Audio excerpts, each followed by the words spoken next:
Who wants to supersize their business as slow as molasses in January? No one. I can't think of a single business owner that has ever told me they want to build their business more slowly than they are already. Usually it's just the opposite. We work with people that want to grow and build and supersize their business as quickly as possible. Now, there are stages, there's times in our business where we need to step back, take a deep breath, slow down, and put things in place in order to jump to the next level. But that doesn't have to be fast or slow. And fast and slow is relative, right? It's up to you to decide what's fast and what's slow. There are some things I think we need to consider, and whether you do that quickly or slowly is up to you. Decision making. What processes and systems you use for decision making is entirely up to you.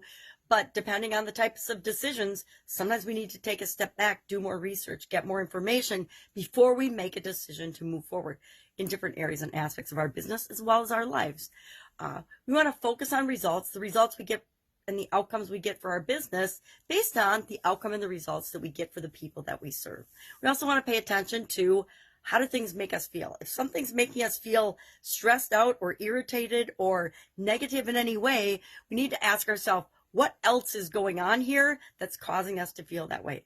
Because there's a lot of belief in the business and entrepreneurial and world at large that we have to be afraid, that we have to be stressed out and hustle and grind in order to create what we want in the world. And I used to believe that too when I was younger. I thought if I slowed down at all, I was going to fall behind in my corporate career or in one of my businesses. And the truth is, it was just the opposite. Sometimes I needed to take a step back, slow down, recharge my batteries, clear my thinking so I knew how to take the next step forward. And I suspect that's probably true for most of us human beings, right? We can go, but at some point we're going to hit a wall and we're going to have to stop and regroup. I found that with a huge health challenge. I found it with other challenges as well. Sometimes businesses would fail. I know, hard to admit, but true. Or I would make the wrong decision or the wrong choice and cause huge negative impacts on that business. Now, with each mistake, I've learned to not do that again and to consider things that I might have forgotten to consider in that situation. But I'd say one of the areas where I am slow to move forward is in relationships, making sure that the relationships that I build with people are sound and they're based on common goals and values. We can work with all kinds of people in our life, but one of the most frustrating things we'll find is when we catch ourselves aligned with and working with the wrong people, whether it's the wrong partners, the wrong relationships in our personal life, the wrong customers that we're serving. And what happens is over time, we serve different customers, right?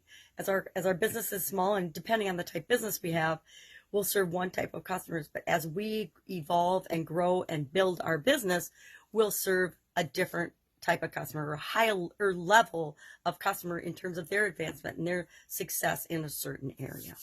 Hope that makes sense. If not, hit me up.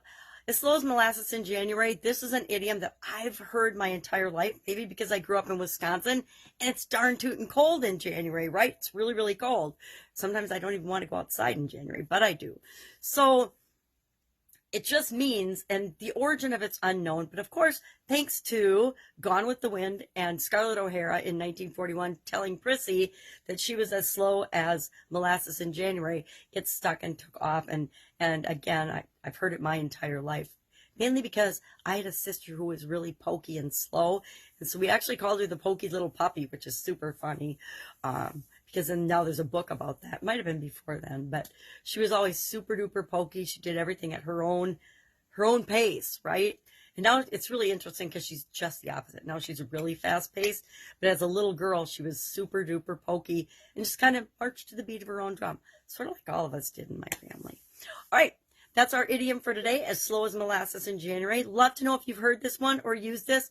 I definitely use it on my kids sometimes, usually when we were getting ready for a family gathering or something or a holiday, especially Christmas morning, right? It was so hard to get the kids out of the house to go over to celebrate the holiday with the family. All right, have an awesome day. If I can help you in any way, ask. Otherwise, I will be with you tomorrow with another idiom. Bye. How you can use it with your business.